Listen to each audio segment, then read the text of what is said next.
अस्सलाम वालेकुम नाज़रीन, न्यूज़ ब्रेक विद मियां अकील के साथ आज आपकी खिदमत में एक मरतबा फिर हाजिर हूँ। आज सुप्रीम कोर्ट जो है वो तवज्जो का मरकज़ रही। उसकी वजह थी दो अहम मुकदमात और तीसरे साबिक चेयरमैन पीटीआई इमरान खान की सुप्रीम कोर्ट में दरख्वास्त। दो अहम मुकदमात में जो सबसे अहम मुकदमा है वो है जनरल फैज़ हमीद के ख़िलाफ़। बुनियादी तौर पर इसी से आगाज़ करते हैं आज के प्रोग्राम का। जनरल फैज़ हमीद के ख़िलाफ़ टॉप सिटी वन ये एक प्रोजेक्ट है जो कि एयरपोर्ट इस्लामाबाद न्यू एयरपोर्ट के करीब है। पहले भी मुख्तलिफ तनाज़ात का ये शिकार रहा है और फिर एक दौर के अंदर ये जो इसके मालिक हैं कंवर मोईद खान, वो काफ़ी ज़्यादा हाईलाइट भी हुए, सोशल मीडिया के ऊपर भी हाईलाइट्स हुए। फिर हमने देखा कि कंवर मोईद खान के हवाले से गोल्ड प्लेटेड गाड़ी उन्होंने मंगवाई थी आज से 5-6 साल पहले। उस गाड़ी की वजह से भी उनको काफ़ी ज़्यादा शोहरत मिली। फिर उनके हवाले से एक ज़ाहिदा जावेद असलम है जो कि दावा करती हैं कि ये कंवर मोईद खान जो है ये पहले मेरे पास काम करते थे और मैंने इनको अटॉर्नीज़ दी काम के लिए, और उसके बाद इन्होंने मेरी तमाम जायदाद पे, मेरे भाई की तमाम जायदाद के ऊपर कब्जा कर दिया। तो साबिका चीफ जस्टिस मियां साकिब निसार के दौर के अंदर सुप्रीम कोर्ट में एक दरख्वास्त दायर की गई थी ज़ाहिदा जावेद असलम की जानिब से, जिसके ऊपर साबिका चीफ जस्टिस मियां साकिब निसार ने इसके ऊपर एक इंक्वायरी का भी ऑर्डर किया था। और उस इंक्वायरी के अंदर जो FIA की रिपोर्ट थी उसमें कंवर मोईद खान के ख़िलाफ़ जो है वो रिपोर्ट पेश की गई थी। ताहम बाद में अचानक साबिका चीफ जस्टिस ने रिटायरमेंट से एक रोज़ पहले या 2 रोज़ पहले जाते जाते एक ऑर्डर पास करके जो कंवर मोईद के ख़िलाफ़ ज़ाहिदा जावेद असलम की जो कंप्लेंट थी उसको जो था बंद कर दिया। तो अब कंवर मोईद की जानिब से अचानक एक दरख्वास्त सुप्रीम कोर्ट ऑफ पाकिस्तान में दोबारा HR सेल के अंदर दायर की गई, और उस दरख्वास्त के अंदर साबका DGC जनरल फैज़ हमीद, ब्रिगेडियर नईम फ़खर, ब्रिगेडियर गफ़्फ़ार, इफ़्ज़ा हारून और 100 के करीब ISI के जो मुलाज़मीन थे जिन्हें नामालूम अफराद लिखा गया है, उनके ऊपर बहुत ही संगीन किस्म के इल्ज़ामात लगाए गए हैं। अब इस दरख्वास्त में ये मौक़िफ़ अपनाया गया कि साबका DGC और बाद में DGI भी बने जनरल फैज़ हमीद, उनके कहने के ऊपर इनके कंवर मोईद खान के घर के ऊपर और इनके दफ्तर के ऊपर छापा मारा गया। तकरीबन 5 इनके जो करीबी लोग थे उनको अगवा कर लिया गया और 5 रोज़ के करीब उन्हें अपने पास से बेजा में रखा गया। फिर इसी दौरान इनके ससुर के हवाले से भी उन्होंने लिखा, वो रेलिवेंट चीज़ें हैं कि मेरे ससुर को इस मामले की वजह से जो है वो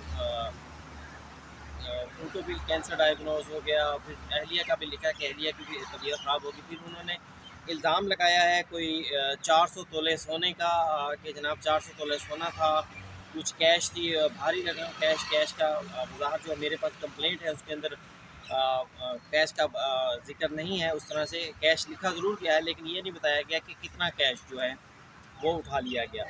फिर उन्होंने ये भी कहा है कि जनाब आज इस दरख्वास्त की जो समाअत है चीफ जस्टिस पाकिस्तान जस्टिस काजी फायदा की सरबराही में 3 रुकनी बेंच ने की, और कंवर मोईद साहब और उनके जो वकीला थे उनकी जानिब से जो बॉडी लैंग्वेज थी, बड़े कॉन्फिडेंट थे कि आज वो शायद वो कोई सुप्रीम कोर्ट से कोई अहम हुक्मनामा जो है वो अपने फेवर में हासिल कर सकें, लेकिन ऐसा हुआ नहीं। आज इस केस की समाअत के दौरान चीफ जस्टिस काजी फायदा साहब ने कहा कि सबसे पहले हमें ये बताइए कि ज़ाहिदा जावेद असलम कौन है। उनका बताया गया कि उन्होंने इनके खिलाफ दरख्वास्त दी थी। फिर यह भी बताया गया कि उन्होंने सिविल कोर्ट में केस भी किया था, जो कि ये कंवर मोईद साहब जीत चुके हैं, सिविल कोर्ट से हैं। फिर चीफ जस्टिस ऑफ पाकिस्तान ने कहा कि इस मामले में पहले चीफ जस्टिस ऑफ पाकिस्तान जो है वो मुलव्वस हुए, फिर CPO रावलपिंडी, फिर FIA, फिर ATA शामिल हो गई। फिर अदालत को दौरान समाअत ये मामला भी बताया गया कि इस दरख्वास्त जो कि 13/11/2018 को साबिका चीफ जस्टिस मियां साकिब निसार के सामने दायर की गई थी, उसमें 6/11 यानी 6 नवंबर 2018 और 15 नवंबर 2018 को 2 समाअतें भी हुई।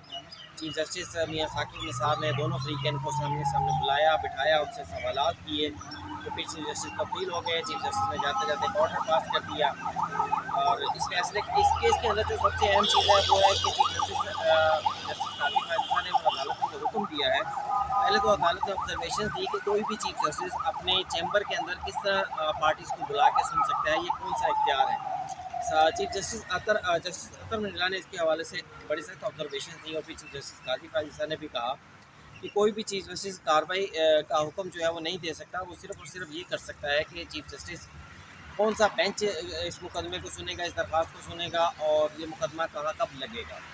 तो इस हवाले से तो ऑर्डर चीफ जस्टिस कर सकते थे, लेकिन अगर चीफ जस्टिस मियाँ साकिब निसार ने जाहिदा जावेद असलम की दरख्वास्त के ऊपर जो कार्रवाई की है तो वो इलीगल की है। जस्टिस अतर मिर्ज़ा तो सुप्रीम कोर्ट में एक HR सेल है जो कि 2005 में बनाया गया था, जिसका मकसद ये था कि आम साइलिन की जो शिकायत हैं उन शिकायत को सुना जा सके और उन शिकायत का अजाला हो सके जो लोग डायरेक्ट सुप्रीम कोर्ट में मुकदमाबाजी या इन चीज़ों में नहीं आ सकते। तो जस्टिस अतर मिर्ज़ा ने आज अपने ऑब्जर्वेशन के अंदर ये कहा कि सुप्रीम कोर्ट का HR सेल गैर आइनी है। एक बहुत बड़ी मामला है, गैर आइनी कह दिया। और इस सेल के अंदर मैं आपको बताता चलूँ कि इस सेल में हज़ारों नहीं लाखों दरख्वास्तें आई हैं और हज़ारों दरख्वास्तों के ऊपर अहकामात जारी किए गए और फिर इन अहकामात के ऊपर बहुत बड़े बड़े मुकदमात भी चले सुप्रीम कोर्ट में HR सेल की वजह से। करप्शन के मुकदमात थे, हुकूमतों के खिलाफ मुकदमात चले। 12 तो आज जस्टिस अतर मिर्ज़ा ने कहा कि सुप्रीम कोर्ट का HR सेल जो है ये गैर आइनी है और फिर ये भी कहा कि सुप्रीम कोर्ट का HR सेल सुप्रीम कोर्ट का नाम इस्तेमाल करते हुए किस तरह ये ख़त लिख सकता है।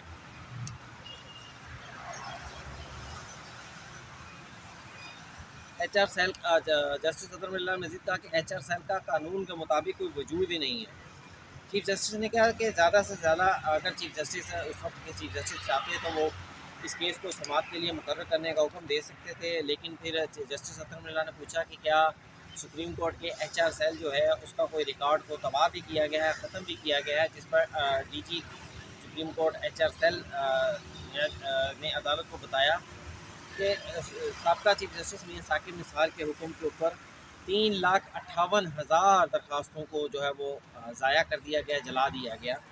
और उसकी वजह ये थी क्योंकि वो दरख्वास्तें एक्टिव नहीं थी, उन दरख्वास्तों के ऊपर किसी भी किस्म के अहकामात नहीं दिए गए थे, लेकिन जिन मुकदमात में सुप्रीम कोर्ट ने HR की जिन दरख्वास्तों के ऊपर कुछ ना कुछ अहकामात जारी किए, उन दरख्वास्तों को उनके रिकॉर्ड को मुकम्मल तौर पर महफूज रखा गया है।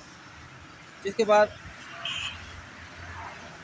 सुप्रीम कोर्ट ने अपने हुक्म के अंदर ये कहा कि इस दरख्वास्त को 184(3) के तहत हम फ़िलहाल कंसिडर नहीं कर सकते, लेकिन अलबत्ता ये ज़रूर है कि इस दीगर फोरम जो मौजूद हैं जिसमें वज़ारत दिफा का फोरम है, उन्होंने एडिशनल अटॉर्नी जनरल से इस्तफसार किया कि कोई और फोरम है जिसके ऊपर ये जा सकते हैं। एडिशनल अटॉर्नी जनरल ने बताया कि वज़ारत दिफा का फोरम इनके पास मौजूद है, सिविल लिटिगेशन है जिनमें ये इन जनरल साहब और इनकी जो बाकी टीम थी सारी, जिन्होंने ये सारा कुछ किया है, इन्हें 5 रोज़ तक अगवा किए रखा, इन्हें उठाया, इन्हें धमकाते रहे और इनकी बकौल इनकी दरख्वास्त के कमर मोईद साहब की कि इनकी दरख्वास्त के इनको उठा लिया गया और उनसे कहते रहे कि जो टॉप सिटी के शेयर्स हैं वो उनको दे दिए जाएं। और फिर साथ ये भी कहा गया कि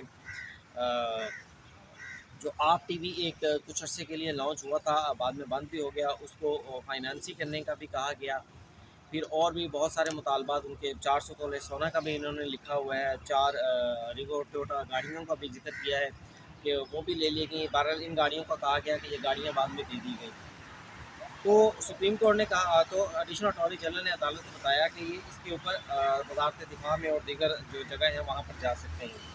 तो इसके ऊपर अदालत ने कहा कि फेयर ट्रायल के हक़ को बरकरार रखते हुए हम ये हुक्म देते हैं कि इसकी मौजूदा दरख्वास्त को तो निपटा रहे हैं, लेकिन अगर दरख्वास्तदार चाहे तो मुख्तलिफ फोरम जो आइन और कानून के अंदर मौजूद हैं उनके तहत वहाँ जा सकते हैं।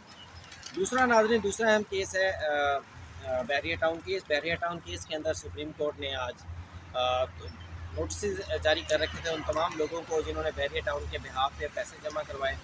ताहम आज की दरख्वास्त के अंदर बैरियर टाउन की सक्सेस भी है, बैरियर टाउन की नाकामी भी है। अब ये पता चलेगा कि सुप्रीम कोर्ट की जो रिपोर्ट, जो सुप्रीम कोर्ट के मुतालबे के ऊपर MDA की और सिंध हुकूमत की जो रिपोर्ट्स हैं वो क्या है। बैरियर टाउन का मौक़िफ़ ये है कि 460 अरब रुपए उन्हें जो सुप्रीम कोर्ट ने अदा करने का हुक्म दिया था, वो 16,000 एकड़ अराजी थी जिसके बदले में दी जानी थी, जबकि इसकी जगह पे 11,000 एकड़ अराजी जो है वो बैरियर टाउन को दी जा रही है। इसके ऊपर एक तवील आर्गूमेंट्स हुए हैं सुप्रीम कोर्ट की जानिब से। उनके वकील जो थे सलमान असलम भट्ट, उनकी जानिब से ये भी कह दिया गया कि सुप्रीम कोर्ट का जो हुक्म था 460 अरब रुपये का, वो हुक्म ही गैर आइनी था, जिस पर जस्टिस अता मिर्ज़ा ने कहा कि अगर सुप्रीम कोर्ट का हुक्म गैर आइनी था तो क्या आप कह रहे हैं कि इस सुप्रीम कोर्ट के जजेस ने मिसकंडक्ट किया, इन्होंने अपने इख्तियारात का नाजायज़ इस्तेमाल किया? क्या जजेस ने आइन की खिलाफ वर्जी की? अगर आइन की खिलाफ वर्जी की तो वो ज़ाहिर बात है मिसकंडक्ट होगा। जिस चीज़ की आइन इजाज़त नहीं देता तो वो मिसकंडक्ट में तस्वुर किया जाएगा। अब चीफ जस्टिस काजी फाजिस्ता ने कहा कि 2019 के फैसले पर बैरिया टाउन की जानिब से आज एतराज़ उठाया जा रहा है। 460 अरब रुपये बैरिया टाउन ने उस टाइम देना जो थे वो कबूल कर लिए थे, जिसकी बुनियाद के ऊपर सुप्रीम कोर्ट की जानिब से ये हुक्म जारी किया गया। अब नहीं देने तो ना दें, बहाने ना बनाएं, अदालत को बता दें। बहरहाल चीफ जस्टिस काजी फाजिस्ता की जानिब से और अदालत की जानिब से बहुत सारी ऑब्जर्वेशन दी गई कि हम अब रिव्यू करें, इम्प्लीमेंट करें या कॉन्टेम्प्ट करें, लेकिन अल्टीमेटली जो सुप्रीम कोर्ट है उस रास्ते पर चली पड़ी जो कि बैरिया टाउन का रास्ता था, उनकी ख्वाहिश थी। और सुप्रीम कोर्ट ने यह ऑर्डर कर दिया कि MDA और सिंध हुकूमत जो है वो इस हवाले से 15 रोज़ के अंदर रिपोर्ट दे कि इस बैरिया टाउन के ज़ेर कब्ज़ा कितनी ज़मीन है, और इस हवाले से शवाहिद भी पेश किए जाए। और इस हवाले जब ये सर्वे किया जाएगा तो बैरिया टाउन का नुमाइंदा भी हमरा होगा, और सरकारी और सरकारी ज़मीन के ऊपर अगर बैरिया टाउन ने कोई कब्ज़ा कर रखा है तो उस हवाले से भी रिपोर्ट दी जाए। 23 नवंबर तक सुप्रीम कोर्ट ने ये रिपोर्ट मांग ली। अब आखिरी केस है जनाब, चेयरमैन PTI इमरान खान का दूसरी दरख्वास्त। एक तो पहले दरख्वास्त उनकी ज़मानत की दरख्वास्त सुप्रीम कोर्ट ऑफ पाकिस्तान में दायर की गई है, जो कि गुज़िश्ता हफ्ते दायर की गई थी। तो यही की जा रही है कि वो रवां हफ्ते समाअत के लिए मुकर्रर हो जाएगी। कल अब छुट्टी है, देखते हैं एक रोज़ ही रह गया है दरख्वास्त के मुकर्रर होने में, वरना फिर जो आइंदा हफ्ता होगा उस हफ्ते के अंदर ये केस मुकर्रर हो जाएगा। और अब दूसरी दरख्वास्त इमरान खान की जानिब से सुप्रीम कोर्ट में दायर की गई है, जिसमें साइफर केस के अंदर फ़र्द जुर्म की जो कार्रवाई है उसे चैलेंज कर दिया गया है। और इस दरख्वास्त के अंदर कहा गया है कि चेयरमैन PTI इमरान खान मुल्क की सबसे बड़ी सियासी जमात के सरबराह हैं, उनका माजी बेदाग है, उनके ऊपर किसी भी किस्म के करप्शन के इल्ज़ाम साबित नहीं है इसलिए, और उन्हें मुख्तलिफ झूठे मुकदमात में फंसाया जा रहा है। तकरीबन 200 के करीब 200 के करीब जो है वो मुख्तलिफ मुकदमात, जिसमें फौजदारी मुकदमा, सिविल मुकदमा, तोशाखाना मुकदमा, नैब मुकदमात का जिक्र है। 200 के करीब मुकदमात में उन्हें फंसाया जा रहा है, और कोशिश की जा रही है कि इमरान खान को किसी तरह से इलेक्शन के प्रोसेस जो कि अब होने जा रहे हैं उस प्रोसेस से दूर रखा जाए। तो ये सुप्रीम कोर्ट के हवाले से ये 3 अहम पेशरफ थी जो मैंने आज आपके सामने रखी। प्रोग्राम आपको कैसा लगा? इसके चैनल को मेरे को लाइक कीजिएगा, सब्सक्राइब कीजिएगा और कमेंट्स ज़रूर कीजिएगा। इसके साथ ही मुझे इजाज़त दीजिए। अल्लाह हाफ़िज़।